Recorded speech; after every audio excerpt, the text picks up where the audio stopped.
नमस्कार, मी भीमराव कडाळे पाटील, BKP मराठीमध्ये आपलं सर्वांचं स्वागत. आज नवीन दिवस, नवीन विषय, नवीन दिवसाची नवीन अशी चर्चा. आज चर्चा घेऊन आलोय म्हणजे बघा, एकनाथ शिंदे गटात जे उद्धव ठाकरेंचे 6 खासदार गेलेले आहेत, या खासदारांची सुद्धा आता पंचायत झालेली आहे. सुप्रीम कोर्टाचं असं मत आलं एका बेंच की तुम्हाला मूळ पक्षाची मान्यता नाही, मग तुम्ही विलीन कसं झाला. त्याचबरोबर अनेक प्रश्न त्या केसमध्ये विचारले. तर एकनाथ शिंदेचं जे बंड झालं 22 मध्ये, या बंडाची केस सुद्धा सध्या सुरू आहे सुप्रीम कोर्टामध्ये. कपिल सिब्बल यांनी जोरदार युक्तिवाद केलेला आहे. तो युक्तिवाद नेमका काय काय केलेला आहे आणि ह्या केसशी सुद्धा ते संबंधित आहे. सगळं जो निकाल येणार तो या केसला सुद्धा आधारभूत निकाल आहे. म्हणजे जे 6 खासदार फुटलेले आहेत त्यांचं सुद्धा वाटोळ होणार या केसमुळे. एक तर या 2022 ची जी केस आता सुप्रीम कोर्टात सुरू आहे, याचा निकाल लागल्यानंतर हे खासदार जायला पाहिजे होते, किंवा ह्यांनी जायलाच नव्हतं पाहिजे गेले. हे खासदार गेल्यामुळं सुप्रीम कोर्टाला सुद्धा वाटायला की आता लोकशाही राहत नाही की काय. म्हणजे कुणी उठतंय कुठल्या पक्षात लगेच पटापटा जातात निवडून, एका पक्षातनं दुसऱ्या पक्षात परत प्रवेश. म्हणजे सुप्रीम कोर्टाने सुद्धा हेच म्हटलेलं आहे. तर नेमकं कपिल सिब्बल यांचा युक्तिवाद काय आहे आणि सुप्रीम कोर्टाने नेमकं या केसमध्ये काय काय म्हटलेलं आहे, या सगळ्या विषयाची आज आपण चर्चा करणार आहोत. एकनाथ शिंदेच्या बंडापासून ते सुप्रीम कोर्टापर्यंत, आणि 6 खासदार हे जे फुटलेले आहेत या फुटीर खासदारांपासून ते आतापर्यंत या सगळ्या प्रकरणामध्ये नेमकं काय सुरू आहे, काय झालंय, असंच म्हणजे हा संपूर्ण व्हिडिओ बघितला तर तुमच्या लक्षात येईल की नेमकं 6 खासदारांबद्दल सुप्रीम कोर्टानं काय मत आपलं नोंदवलेलं आहे, निरीक्षण. तर खरंच या अडचणीत येतात का आता. आणि आपण जर चॅनलवरती नवीन असाल तर चॅनल सबस्क्राईब करावा, ही सर्वांना विनंती. आणि चला चर्चेला सुरुवात करूया. महाराष्ट्रामध्ये आणि देशामध्ये भारतीय जनता पक्ष 2014ला सत्तेत आला आणि तेव्हापासून इतर पक्षातली माणसं फोडायची आणि आपल्या पक्षात घ्यायची किंवा आपल्या पक्षाच्या सोबत घ्यायची. हे जणू काय शर्यतच लागली. पश्चिम बंगालला फुटले माणसं की गुजरातला फुटायचे, गुजरातला फुटले की आसामला फुटले, आसामचे फुटले की मध्य प्रदेशमध्ये फुटलं. म्हणजे हे सगळं चढाओढ लागली तिथल्या राज्यातल्या नेत्यांमध्ये की आपण विरोधातली किती माणसं फोडतोय. आणि अख्खा भारतीय जनता पक्ष म्हणजे 90% भारतीय जनता पक्ष सध्या हा इतर पक्षातल्या लोकांनी जाऊन तयार झालेला पक्ष, आणि तेच लोक आता सत्तेत आहेत. म्हणजे काँग्रेस वरती भ्रष्टाचाराचे आरोप झाले, काँग्रेसला भ्रष्टाचारामुळे सत्तेतनं खाली खेचलं गेलं, आणि त्याच काँग्रेसमध्ये ज्यांनी भ्रष्टाचार केला ते सगळे भारतीय जनता पक्षामध्ये गेले. म्हणजे इकडचे लोक इकडे गेले आणि तिथं जाऊन ते भ्रष्टाचार करतात. म्हणजे त्यांना एवढा जरी भ्रष्टाचार केला तर त्यांचा काय वाटोळ झालं नाही, त्यांचं काय नुकसान झालं नाही, त्यांना काय फरक पडला नाही. फक्त मालक बदलला. इकडं मालक होता ते वेगळा होता, तिकडचा मालक झाला. आणि भारतीय जनता पक्षाचं सुद्धा असंच आहे की तुम्ही भ्रष्टाचार केलाय ठीक आहे, पण तुम्ही विरोधात आहे, आम्ही भ्रष्टाचारी तुम्हाला म्हणणार, आम्हाला तुम्ही भ्रष्टाचारी दिसताय. मग तुम्ही आमच्या सोबत आला की तुम्ही भ्रष्टाचारी नाही, तुम्ही स्वच्छ झाला. म्हणजे आता तुम्ही ठरवलंय भ्रष्टाचार करायचं नाही. म्हणजे असं भाजपचं झालंय. भाजपनं अशी वॉशिंग मशीन तयार केली, त्यात मोदी निर्मा असा टाकलाय की त्यात कोणी जरी टाकला तरी तो धुवून स्वच्छ निघतोय बाहेर. आणि आता हे जनतेच्या सगळं लक्षात आले, लोकांच्या लक्षात आलेलं आहे की भाजप आपल्याला जर भ्रष्टाचारी हुडकायचा असेल किंवा आपल्याला जर बलात्कारी हुडकायचा असेल तर तो फक्त आणि फक्त आपल्याला भारतीय जनता पक्षातच आपल्याला दिसणार. म्हणजे बघा 1,30,000 वोट से बच गए राउंड हराया गया है। इस बार ये तय कर लिया गया है और कैमरे पे जिम्मेदारी से कहा जा रहा है बनारस मध्ये जिथं नरेंद्र मोदी निवडून आले, दास मोदी काशी की 8 सीट हार रहे हैं और हे नरेंद्र मोदींच्या ह्याच्यातलं आहे. म्हणजे नरेंद्र मोदींना आम्ही पाडणारच महाराष्ट्रात असं लोकांचं मत आहे. आणि दुसरं एक असं झालंय की आपल्याला जर बलात्कारी हुडकायचा भाजपमध्ये शोधा, बचपन में आप इतने शरारती थे कि सुबह उठते ही आपल्याला उत्तराखंड राज्य और उत्तराखंड राज्य का हल्द्वानी इस वक्त राष्ट्रीय सियासी मुद्दा बन चुका है। खास बात यह है कि हल्द्वानी में कुछ हिंदूवादी संगठन के, आप कहेंगे तो उन्हें आप कुछ भी कह सकते हैं, उनके लिए कुछ कहना भी बेकार है क्योंकि हिंदूवादी संगठन से ताल्लुक रखते हैं। इन्होंने शुद्धिकरण किया। शुद्धिकरण इस बात का क्योंकि कांग्रेस के राष्ट्रीय अध्यक्ष मल्लिकार्जुन खड़गे हल्द्वानी में आए और वहां का फिर शुद्धिकरण किया गया। मल्लिकार्जुन देशभर सगळं सुरू झालेलं आहे आणि तरुणांचं असं मत झालेलं आहे की आपल्याला भ्रष्टाचारी हुडकायचा आहे भाजपमध्ये शोधा, बलात्कारी हुडकायचा आहे भाजपमध्ये शोधा, कोण गुन्हेगार असेल, जे काही करप्ट लोक आहेत ही सगळे भारतीय जनता पक्षामध्ये गेलेले आहेत. मग ते काँग्रेस पक्षाचे, राष्ट्रवादी पक्षाचे, तृणमूलचे असू द्या किंवा कुठल्याही पक्षाचे, राज्य पातळीचे जे पक्ष आहेत त्या पक्षातल्या लोकांवरती आरोप केले आणि त्यांना आपल्या सोबत घेतलं किंवा भारतीय जनता पक्षामध्ये घेतलंय. हे अगदी बारक्या पोरापासून मोठ्या म्हाताऱ्या माणसापर्यंत सगळ्यांना कळलेलं आहे. आता असंच काहीच महाराष्ट्रातलं सुद्धा झालं. 2019 साली महाविकास आघाडीचा प्रयोग झाला. राष्ट्रवादी काँग्रेस आणि शिवसेना एकत्र आलं आणि उद्धव ठाकरे हे महाराष्ट्राचे मुख्यमंत्री बनले. मात्र ईडीचा आणि सीबीआयचा एवढा वापर केला भाजपवाल्यांनी की अक्षरशः एकनाथ शिंदे यांना पळून जावं लागलं. एकनाथ शिंदे 10-12 आमदार घेऊन गुवाहाटीला पळाले. त्या 10-12ची संख्या झाली 40 पर्यंत जाऊन ठेपली. माघारी आले, मुख्यमंत्री बनले. 2024 ला पुन्हा निवडणुका झाल्या लोकसभेच्या.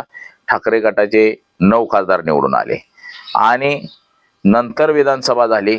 त्यावेळेस मात्र ठाकरे गटाचे 20 आमदार आले आणि एकनाथ शिंदेचे 57 आमदार आले आणि पहिल्यांदा जे शिवसेना फोडली त्याचा निकाल अजूनपर्यंत लागलेला नव्हता. आता त्यामध्ये कपिल सिब्बल यांनी काय दावे केलेले आहेत. तसंच आता कपिल सिब्बल यांचा जो कोर्टातला युक्तिवाद आहे तो पहिल्यांदा आपण बघू. त्यानंतर हे जे पळून गेलेले 6 खासदार आहेत, बंडखोर 6 खासदार आहेत, त्यांच्याबाबत कोर्ट काय म्हणतंय, पक्षांतरबंदी कायदा काय सांगतोय आणि शिंदेचं बंड हे थंड कसं झालंय आणि शिंदेच्या बंडाला अडचण कशी निर्माण झाली. एकदा का तो आमदार अपात्रतेचा निर्णय किंवा एकनाथ शिंदे मुख्यमंत्री बेकायदेशीर कसे ठरले, शिवसेनेचं धनुष्यबाण आणि शिवसेना हे निवडणूक आयोगानं कसं बेकायदेशीर दिलं हे कोर्टामध्ये सिद्ध झालंय जवळपास. त्याचा निकाल आला की ह्या 6 खासदारांचा सुद्धा निकाल त्याच धर्तीवरती येतोय. म्हणजे 6 खासदार सुद्धा आज नाही उद्या हे अपात्र ठरणार आहेत आणि त्यांचं सुद्धा भली मोठी अशी अडचण होणार आहे. तर ठाकरे विरुद्ध शिंदे ही जी सुप्रीम कोर्टातील जे केस सुरू आहे आता धनुष्यबाण आणि ह्या बाबतची, तर त्याबाबतचा कपिल सिब्बल यांचा आजपर्यंतचा जो युक्तिवाद आहे तो नेमका काय झालाय हे आपण बघूया. बघा, ठाकरे विरुद्ध या केसमध्ये कपिल सिब्बल यांनी महत्वाचा मुद्दा सुरुवातीपासूनच युक्तिवाद असा मांडला आहे की ही केस 2022च्या फुटीनंतर सर्वोच्च न्यायालयामध्ये आहे. 22 नंतर त्याचा अद्याप निकाल लागला नव्हता. मात्र JNJAचं जे आंदोलन झालं म्हणजे कॉक्रोच जनता पार्टीचं जे दिल्लीमध्ये आंदोलन झालं आणि या आंदोलनामध्ये भारतीय जनता पक्षाचे जे शिक्षण मंत्री होते धर्मेंद्र प्रधान यांचा राजीनामा घ्यावा लागला आणि त्यामुळं सुप्रीम कोर्ट सुद्धा घाबरलं की हे उद्या तरुणाई आपल्या बोकांडी येऊन बसून आहे की त्याच्यामुळं आपण आपलं काम करावं. हे सगळेच यंत्रणा घाबरल्या त्या. म्हणजे आता निवडणूक आयोग पण घाबरला, ईडी घाबरली, सीबीआय घाबरली, ह्या ज्या सगळ्या स्वायत्त संस्था आहेत सुप्रीम कोर्टासारख्या सगळ्या, हे सगळेच्या सगळे घाबरले. बाबा उद्या देशात नेपाळ सारखी परिस्थिती झाली तर आपल्याला देश सोडून जायला लागेल. त्याच्यामुळं ह्या जे आपल्यावर जे टीका टिप्पणी होती ह्याचा निकाल पटापटा लावून टाकू. आणि सुप्रीम कोर्टानं सांगितलं की बाबा याच महिन्यामध्ये आम्हाला सगळी सुनावणी घ्यायची आणि निकाल आम्ही लावून टाकणार. तसं गेल्या आठवड्यापासून रोज तारीख पडते. काल तारीख झाली, परवा झाली, म्हणजे कोर्ट सुरू झालं की शिवसेना ठाकरे गट यांना वेळ दिलेलाच आहे. आता कपिल सिब्बल यांचा युक्तिवाद हा अंतिम टप्प्यात आहे. आता आज त्यांचा युक्तिवाद काय थोड्याफार प्रमाणात होईल म्हणजे संपल, त्यानंतर शिंदे गटाचा वकील येईल, त्यांचा युक्तिवाद पूर्ण होईल आणि त्यावरती तो निकाल दिला जाईल, म्हणजे ह्याच महिन्यामध्ये निकाल दिला जाईल. तर कपिल सिब्बल यांचा जो युक्तिवाद आहे तो महत्वाचा आहे. पक्ष आणि विधिमंडळ पक्ष वेगळे आहेत. कपिल सिब्बल म्हणले की आमदार हा ज्या राजकीय पक्षाच्या चिन्हावरती निवडून आलेला आहे त्या पक्षाचा सदस्य असतो. विधिमंडळ पक्ष हा फक्त राजकीय पक्षांच्या सूचनांचे पालन करतो. त्यामुळे गटनेते प्रतोद यांची नियुक्ती राजकीय पक्षप्रमुख म्हणजे उद्धव ठाकरे यांनी केलेली आहे, आमदार करत नाहीत. म्हणजे हा सगळ्यात महत्वाचा मुद्दा आहे. एकनाथ शिंदेची जी निवड केलेली आहे मुख्य पक्षनेता हे शिवसेनेमध्ये पदच नाही, ते घटनाबाह्य पद आहे. तर प्रतोद आणि गटनेत्याची निवड ही पक्ष करतो. बघा हा महत्वाचा मुद्दा आहे. त्याचबरोबर दुसरा मुद्दा काय मांडला की 10वी अनुसूची म्हणजे पक्षांतर बंदी कायदा काय सांगतो, शिंदे गटानं व्हीपचे उल्लंघन केले, पक्षाच्या बैठका डावलल्या, त्यामुळं ते अपात्र ठरतात. आता हा अपात्रतेचा मुद्दा महत्वाचा नाहीये का, कपिल सिब्बलांनी मांडलाय तो योग्य मुद्दा मांडलाय. मात्र आता ते अपात्र जरी झाले तरी त्याचा उपयोग नाही, कारण की निवडणूक होऊन गेली त्याच्यामुळे ते अपात्र झाला तरी त्याचा काही उपयोगच राहिलेला नाही. परंतु हा निकाल देशाच्या राजकारणामध्ये मोठं उलाढाली करणारा निकाल आहे. तर कपिल सिब्बलांनी हा सुद्धा मुद्दा मांडलेला आहे. त्याचबरोबर निवडून आलेल्या आमदारांनी पक्ष सोडून सरकार पाडणे म्हणजे लोकशाहीच्या मुळावरती गहावा घालणे आहे. याला कपिल सिब्बल यांनी अधिक महत्व दिलं. तसंच 10व्या सूचीनुसार विलिनीकरण हा एकमेव पर्याय आहे, पण शिंदे गटाने ते मान्य केले नाही. म्हणजे एवढे आमदार खासदार घेऊन तुम्ही विलीन व्हायला पाहिजे होतं असं म्हटलं गेलेलं आहे. शिवसेना आमचीच आहे असं तुम्ही म्हणायला नव्हतं पाहिजे. उद्धव ठाकरे हेच खरे पक्षप्रमुख आहेत. 2018 आणि 2013ची पक्ष घटना निवडणूक आयोगाकडे सादर आहे, त्यावर आयोगाचा शिक्का आहे.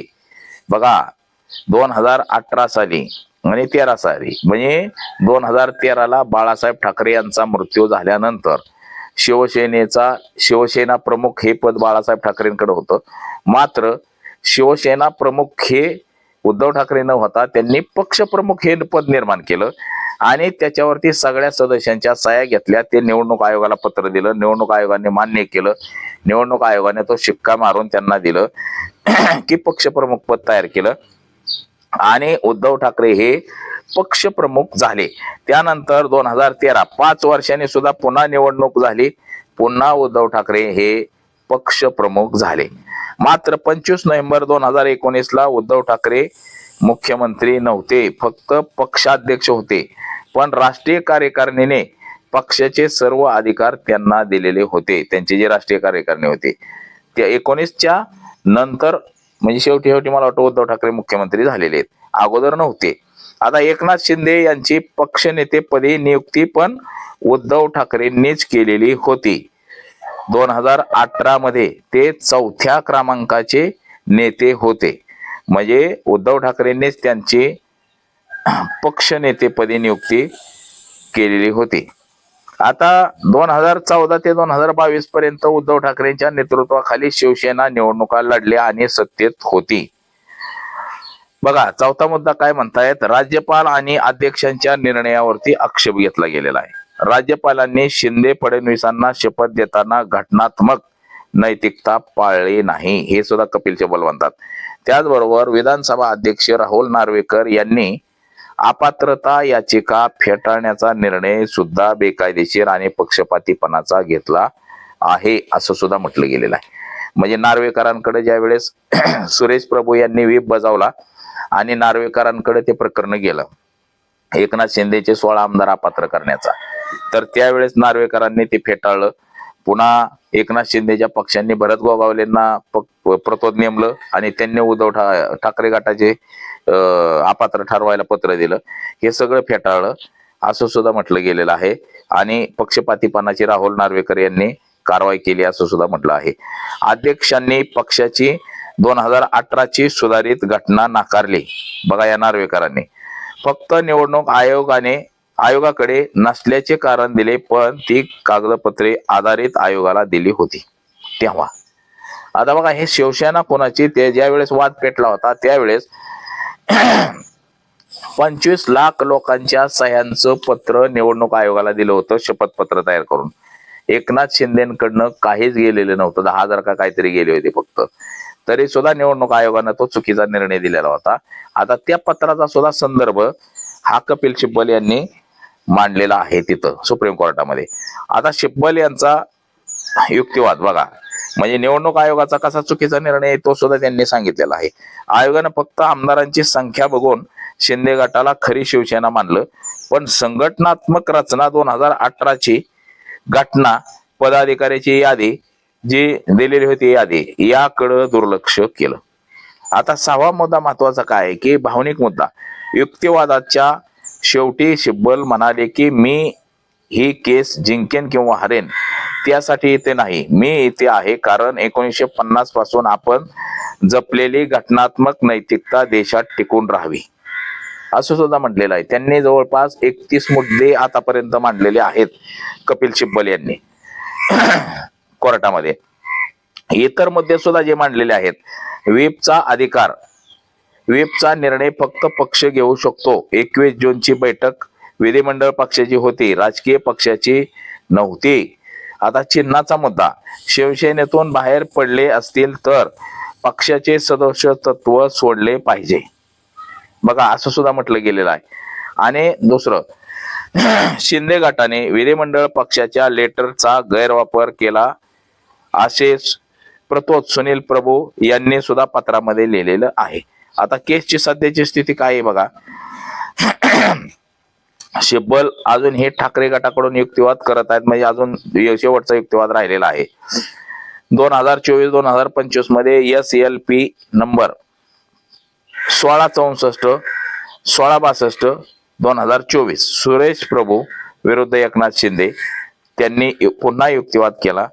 जानेवारी 2024 मध्ये सर्वोच्च न्यायालयाने नार्वेकरांच्या निर्णयाला आव्हान देणाऱ्या याचिका शिंदे गटाला नोटीस पाठवलं. त्या टायमाला बघा सोप्या भाषेत कपिल सिब्बल यांचे मुद्दे, संख्या जास्त असली तरी पक्ष तो नाही, पक्षाची घटना, पक्षप्रमुख आणि चिन्ह यासारख्या यानुसारच खरी शिवसेना ठरते आणि पक्षांतर करणारे अपात्र झाले पाहिजे. असाच हे कपिल सिब्बल यांचा मुद्दा आहे. आता बघा हे मुद्दे म्हणजे 31 मुद्दे मांडलेले आहेत. मी तुम्हाला 10-12 मुद्दे सांगितले ह्याच्यातले. आता 31 मुद्द्यांमध्ये असं सुद्धा म्हटलेलं आहे की एकनाथ शिंदेची निवड ही बेकायदेशीर आहे असं सुद्धा म्हटलेलं आहे. त्याचबरोबर त्याच्यामध्ये असं म्हटलेलं आहे की एखादा आमदार गेला म्हणजे पक्ष गेला असं होत नाही. मग असे बरेचसे मुद्दे त्याच्यामध्ये कपिल सिब्बलांनी मांडलेले आहेत. त्याचबरोबर एकनाथ शिंदे यांचं जे ऑपरेशन टायगर आहे, 6 खासदार फोडले. आता एकनाथ शिंदेचं बंड म्हणजे 11 आमदार सुरुवातीला गेले, 16 ते 46 आमदारापर्यंत जाऊन पोहोचलं. 30 जूनला उद्धव ठाकरेंनी मुख्यमंत्री पदाचा राजीनामा दिला. 29 जूनला 30 जूनला एकनाथ शिंदे मुख्यमंत्री झाले, फडणवीस उपमुख्यमंत्री झाले. आता 19 मध्ये महाविकास आघाडी सरकार आल्यानंतर शिंदे यांना डावललं गेलं, दुय्यम दर्जाचे वागणूक दिली असं शिंदेचं मत आहे. MSRDC BMC मधल्या निर्णयापासून बाजूला ठेवलं. आता एकनाथ शिंदेचं मन बरंच काय आहे, बरंच काय आहे. त्यांचं मत आहे की बाबा हे काँग्रेस सोबत गेले, असं झालं तसं झालं, आम्हाला निधी भेटत नव्हता आणि माझा मुलगा RSSचं काम करतो, RSSच्या प्रभावाखाली आहे असं वगैरे वगैरे म्हणत होते ते. परंतु ते सगळं थोतांड होतं. फक्त आणि फक्त सत्तेसाठी होतं. मात्र आता हीच सत्ता सगळी म्हणजे एकनाथ शिंदेचे आता उलटे पाशे पाडायला लागलेले आहेत, असं सध्याची स्थिती निर्माण झालेली आहे. बघा 55 पैकी जवळपास 37 आमदार एकनाथ शिंदेसोबत गेलं, काय अपक्ष आमदार गेले. आणि विशेष म्हणजे केंद्रानं झेड दर्जाची सुरक्षा दिली एकनाथ शिंदेला. म्हणजे उद्धव ठाकरेंचा पक्ष फोडलाय, वा वा वा किती बरं केलं तुम्ही, म्हणून एकनाथ शिंदेच्या प्रत्येक आमदाराला सुरक्षा दिली गेली. फुटून गेलेल्यांना एकनाथ शिंदेला झेड सुरक्षा देण्यात आली. आणि बरंच काय दिलं गेलं. देवेंद्र फडणवीस जरी उपमुख्यमंत्री झालेले असले तरी सुद्धा जे पुढं एकनाथ शिंदेचं काय होईल याचा विचारच कोणी केलेला नाही, किंवा ही जर केस विरोधात गेली तर एकनाथ शिंदेचं पुढं काय. तर आता हे झालं या 2022च्या बंडानंतरचा आणि कपिल सिब्बलांचा युक्तिवाद त्या केसचा. आता पुन्हा तो डबल पक्ष फोडला. म्हणजे जो उद्धव ठाकरेंचा पक्ष पहिल्यांदा एकदा फोडला, 13 खासदार नेले, 46 आमदार गेले. आता परत 6 ऑपरेशन टायगर केलं, 6 खासदार गेले. आता हे 6 खासदार गेले कशासाठी, 100 कोटी रुपये त्यांना दिले अशी सगळीकडे चर्चा आहे ना. तर आता त्या केसमध्ये सुद्धा जोरदार युक्तिवाद आणि जोरदार सुनावणी सुरू आहे. आता त्या केसमध्ये काय चाललंय बघा, ते सुद्धा आपण बघूया. आता जून जुलै मध्ये 26 मध्ये हे ऑपरेशन टायगर यशस्वी पार पडलं आणि शिंदे गटानं उद्धव ठाकरे गटांचे 6 खासदार फोडून नेले. आता त्यामध्ये सुद्धा काय सांगतंय बघा. आता हे फोडून नेले म्हणजे पक्षानं त्यांना, म्हणजे उद्धव ठाकरेंचा जो पक्ष आहे त्यांनी पक्षातून ह्यांना काढून टाकलं पाहिजे, तेव्हा हे दुसऱ्या पक्षामध्ये जाऊ शकतात, असं कायदा आहे तो. 10वी अनुसूचित पक्षांतरबंदी कायदा काय सांगतोय बघा. 6 खासदारांनी पक्षाचा व्हीप डावलून पक्षाविरोधात भूमिका घेतलेली आहे. शिवसेना म्हणजे उद्धव ठाकरे गटाचे पक्षनेते अनिल देसाई यांनी व्हीप बजावलेला होता. पण हे 6 जण वेगळे झाले, त्यामुळे अपात्रतेची याचिका दाखल करण्यात आलेली आहे. आता अपात्र यांना करा म्हणून याचिका दाखल करण्यात आलेली आहे. बघा अध्यक्षांचा निर्णय हा बेकायदेशीर म्हटलेला आहे त्या याचिकेमध्ये. 18 जुलै 2026 ला लोकसभा अध्यक्षांनी 6 फुटीर खासदारांच्या वेगळ्या गटाला मान्यता दिलेली आहे. आता ठाकरे गटाचा युक्तिवाद यामध्ये काय झालेला आहे, केलेला आहे. 2/3 बहुमत नसताना गटाला मान्यता देता येत नाही. बघा 2/3 बहुमत पाहिजे, त्याच्याशिवाय मान्यता देता येत नाही असं म्हटलेलं आहे. कपिल सिब्बल यांचा आधीचाच युक्तिवाद आहे की पक्ष प्रमुखाशिवाय गटनेता ठरवता येत नाही. आता ह्या 6 जणांनी एकत्र येऊन गटनेता ठरवलेला आहे. गटनेता आता पक्ष गटनेता ठरवतो, हे ठरवत नाही. म्हणजे हा सुद्धा मुद्दा, मागचाच तो मुद्दा परत पुढे आलाय बघा. आता निवडणूक आयोग घटनात्मक मुद्दा आहे. ठाकरे गट म्हणतो की आम्हीच खरी शिवसेना आहे, उद्धव बाळासाहेब ठाकरे आहेत आणि आमची 2018ची पक्ष घटना वैध आहे असं ठाकरे गट म्हणतो. 6 खासदारांनी शिंदे गटात जाण्याआधी स्वतंत्र गट बनवला, पण शेवटी शिंदे गटात विलीन होणार आहेत. हा दल बदलच आहे. म्हणजे त्यांनी वेगळा गट बनवला असता आणि ते राहिले असते तर चाललं असतं, मात्र ते त्या शिंदे गटात गेले म्हणून त्यांच्यावरती अपात्रतेची कारवाई करण्यात यावी. आता हे फुटलेले 6 खासदार कोण आहे? ओम निंबाळकर आहे उस्मानाबादचा, बंडू जाधव म्हणजे संजय जाधव परभणीचा, जे आमच्या राष्ट्रीय समाज पक्षाचे महादेवराव जानकर यांच्या विरोधामध्ये उभे राहिले होते. भाऊसाहेब वाकचौरे शिर्डीचे, यांनी 4 वेळा पक्ष बदललाय. संजय देशमुख यवतमाळ वाशिमचे, नागेश पाटील आष्टीकर हिंगोलीचे, संजय दिना पाटील मुंबईचे, ज्यांनी म्हटलं होतं की बाबा मी सुद्धा काय कच्चा नाही, मागं ती त्यांची क्लिप व्हायरल झाली होती. आता जर अपात्र बघा परिस्थिती, आता जर सुप्रीम कोर्टाने 10वी अनुसूची लागू केली तर 6 खासदार अपात्र होतील. म्हणजे 10वी सूची अनुसूची लागू केली सुप्रीम कोर्टानं तर हे 6 खासदार अपात्र होणार आहेत. म्हणजे सुप्रीम कोर्ट ते लागूच करणार, कारण की देशामध्ये लोकशाही जिवंत राहिली नाही असं सुप्रीम कोर्टाला सुद्धा वाटायला लागलेलं आहे. आणि आता उद्धव ठाकरेंचे 9 होते खासदार, त्याची आता 3 वर संख्या येऊन ठेपलेली आहे. बघा आता परिस्थिती काय आहे सध्याची. गटाला मान्यता कायम राहिल्यास, अध्यक्षांची मान्यता कायम राहिल्यास हे 6 जण शिंदे गटात विलीन होतील. म्हणजे गटाला जर मान्यता कायम राहिली सुप्रीम कोर्टाने दिली तर. तसंच लोकसभेत शिंदे गटाची संख्या आता 13 वर गेलेली आहे. आता निकाल 2022चा शिंदे विरुद्ध ठाकरे केस सारखा जर असा जर असेल तर परिस्थिती मात्र ह्या 6 खासदारांची वेगळी झालेली. आता त्या निकालावरती हे 6 खासदार अवलंबून आहेत. सुप्रीम कोर्टानं जर त्याचा निकाल जर व्यवस्थितरित्या दिला तर हे सुद्धा खासदार अपात्र होतील असं एकंदरीत दिसतंय.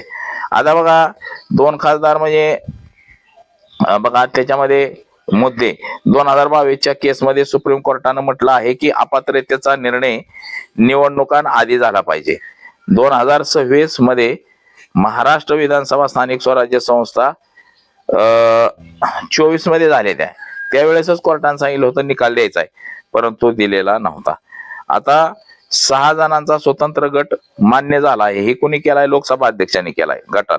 आणि या गटाच्या विरोधात ठाकरे गटाने यांच्या विरोधात SLP दाखल केलेला आहे. निकाल येईपर्यंत 6 जण मतदान करू शकत नाहीत असं दाखल केलेलं आहे आणि हे सुद्धा सुप्रीम कोर्टामध्ये आहे. त्याच्यामुळं या 6 खासदारांना मतदान सुद्धा करता येणार नाही असं एकंदरीत दिसते आपल्याला. म्हणजे सुप्रीम कोर्टात SLP दाखल झालेला आहे या ठाकरे गटाकडनं की ह्याचा निकाल येईपर्यंत ह्या 6 जणांनी मतदान करू नये असं दिलेलं आहे आणि सुप्रीम कोर्ट आता ते मान्य सुद्धा करेल असं एकंदरीत आपल्याला सध्या तरी दिसतंय बघा.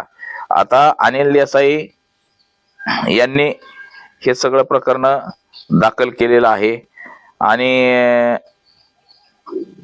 बघा सुप्रीम कोर्टामध्ये ह्याची सुनावणी सुरू झाली होती मध्ये, परत त्याला आता तारीख दिलेली आहे. सुप्रीम कोर्टात CJI बेंच यावरती ऑगस्ट सप्टेंबर मध्ये सुनावणी घेणार आहे. म्हणजे आता सुनावणी घेणार आहे आणि आता बघा ह्या सगळ्या गोष्टी याच्यामुळं म्हणजे ठाकरे गटानं हे जे दाखल केलेलं आहे यामुळं काहीच या एकनाथ शिंदे गटाची पुरती अडचण झालेली आहे. आता देशभर सध्याचं जे वातावरण आहे हे वातावरण पाहता या खासदारांना असं वाटायला लागलेलं आहे की बाबा आपण जर आता पक्ष नसता सोडला तर लय बरं झालं असतं. म्हणजे पक्ष सोडला आणि आपली लय मोठी अडचण झाली असं आता वाटायला लागलेलं आहे ह्या सगळ्यांना. आणि तो आता TV चॅनलचा जो सर्वे आलाय बघा, सर्वे आलाय TV चॅनलवाल्यांचा, तो सर्वे सुद्धा असा आलाय की भारतीय जनता पक्ष हा एकदम रसातळाला गेलेला आपल्याला दिसते. आता देशाचा विकास, देशामध्ये जी परिस्थिती, ह्या सगळ्या गोष्टी बघता देशामध्ये जे चाललेलं आहे हे भयानक चाललेलं आहे. आता अमित शहा अक्षरशः संसदेमध्ये सुद्धा जाय नाही अमित शहा, कारण की काही प्रश्नाची उत्तरं तिथं द्यावं लागणार आहे. विद्यार्थ्यांचं जे आंदोलन होतं त्या आंदोलनाच्या दरम्यान जे काही सुरू होतं ते आंदोलनामध्ये जे काही झालं ते विद्यार्थ्यांना मारहाण झाली वगैरे वगैरे हे सगळं झालं. तर आता त्यामुळं देशामध्ये प्रचंड राग, संताप अनावर झालाय लोकांच्या. तसंच काल बघा मल्लिकार्जुन खरगेची एका ठिकाणी सभा झाली आणि तिथं भारतीय जनता पक्षानं अक्षरशः तिथलं सगळं धुवून काढलं. का तर दलित माणूस तिथं आला म्हणून. म्हणजे ह्यामुळे सुद्धा देशभर प्रचंड लाट उसळलेली आहे. म्हणजे एकंदरीत देशाची परिस्थिती पाहता भारतीय जनता पक्षाच्या विरोधामध्ये वातावरण तयार होत चाललेलं आहे आणि यामध्ये शिंदे गटाचे 6 खासदार सुद्धा अडकलेले आहेत. तर आता सुप्रीम कोर्टाचा निकाल हा लवकरच येतोय असंही आपल्याला दिसतंय आणि तो 6 जे खासदार आहेत हे अपात्र ठरतील अशीच शक्यता निर्माण झालेली आहे. तर आज एवढंच. माझा सहकारी कॅमेरामन अनिकेत समे, भीमराव कडाळे पाटील, BKP मराठी, इंदापूर, पुणे.